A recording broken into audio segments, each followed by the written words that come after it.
أعوذ بالله من الشيطان الرجيم. رب اشرح لي صدري ويسر لي أمري واحلل عقدة من لساني يفقهوا قولي۔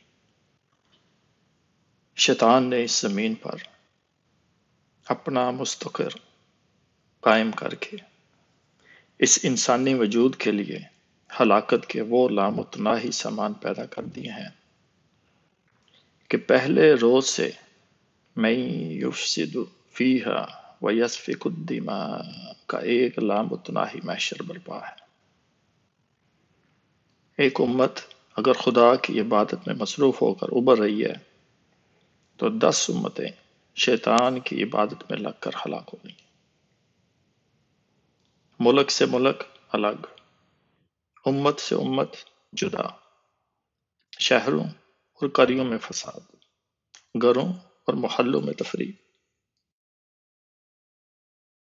الغرض شیطان کی حکومت اکثر جگہ قائم ہے۔ بنی نوع انسان کے اندر وہ اختلال عظیم برپا کر رکھا ہے کہ پوری نوع کی ہلاکت سروں پر منڈلاتی نظر آ رہی ہے۔ سفلی مخلوقات کی ہر نوع کے افراد کے مابین ایک غیر منقطع امن ہے، مگر انسان ایک نسل ہو کر ایک دوسرے کو کاٹ کاٹ کر کھا رہے ہیں۔ ادنا مخلوق کی ہر امت کا ایک مذہب، ایک راہ عمل، ایک مسلک ہے، مگر یہاں ایک نوع میں ہزار در ہزار امتیں، ہر طرف ایک علیحدہ رہنما، ہر جگہ ایک نیا بت، اور گھر گھر میں فطیری اور خمیری کا جھگڑا ہے۔ سورہ روم میں اللہ تعالیٰ کی ذات فرماتی ہے بعد اعوذ باللہ من الشیطان الرجیم، ظہر الفساد فی البر والبحر بما کسبت ایدی الناس لیذیقہم بعض الذین عملوا لعلہم یرجعون قل سیروا فی الارض فانظروا کیف کان عاقبۃ الذین من قبل کان اکثرهم مشرکین۔ اس کا مفہوم یہ ہے کہ خشکی اور تری میں لوگوں کی بد عمالیوں کے باعث فساد پھیل گیا، اس لیے کہ انہیں ان کے بعض کرتوتوں کا پھل اللہ تعالیٰ چکھا دے۔ ممکن ہے کہ وہ باز آ جائیں۔ زمین میں چل پھر کر دیکھو تو صحیح کہ اگلوں کا انجام کیا ہوا، جن میں سے اکثر مشرک تھے۔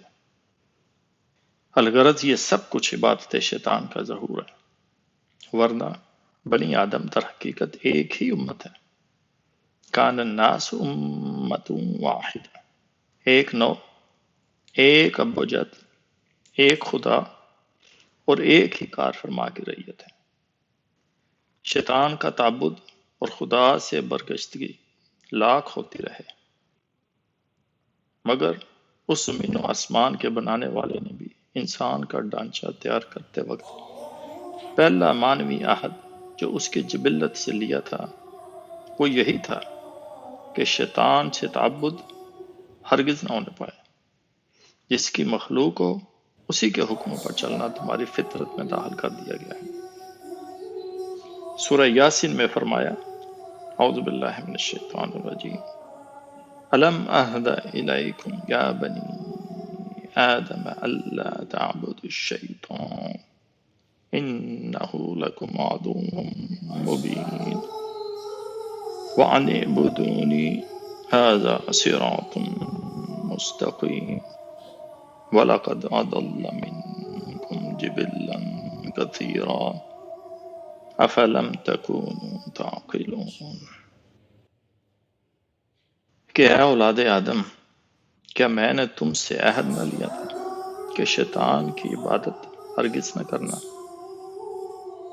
وہ تمہارا کھلا دشمن ہے اور میری ہی بندگی کرنا کہ یہی صراط مستقیم ہے۔ مگر اس کے باوجود اس نے تم میں سے ایک گروہ کثیر کو گمراہ کر دیا۔ کیا تمہارے پاس عقل نام کی کوئی چیز نہیں؟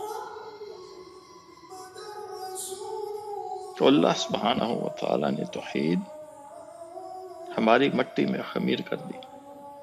اس نے بتایا کہ تمہیں پہلے دن بنایا تھا، اپنی ملازمت کے عنصر کو تمہارے حیولے میں کون دیا تھا، لیکن اس کو بناتے وقت اس قدر سوچ ضرور تھی کہ یہ سرکشی کا پتلا، یہ خود رائے اور صاحب ارادہ، یہ انانیت کا پیکر کبیر زمین پر رہ کر اس قدر شیطانیت یا کبریائی نہ کرتا پھرے کہ خدا کی خدائی سے نکل پائے اور اس کے دائرۂ عبودیت کو مسترد کر دے۔ جس رنگ میں روئے زمین پر یہ اپنا اجتماع و استعمار کرتا پھرے گا، رب زمین و آسمان کے قانون کی پابندی تمام جن و انس پر فرض رہے گی۔ سورہ زاریات میں فرمایا،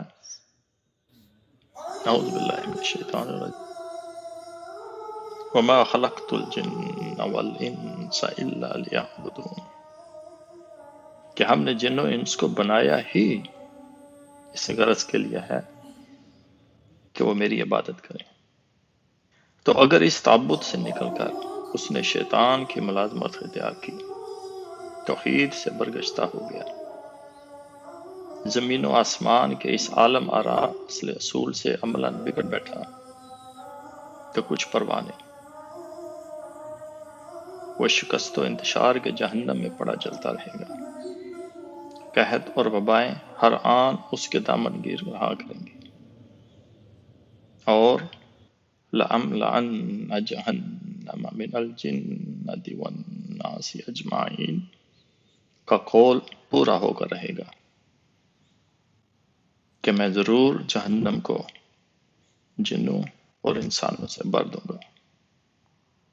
وَمَا عَلَيْنَا إِلَّا الْبَلَاغُ الْمُبِينُ۔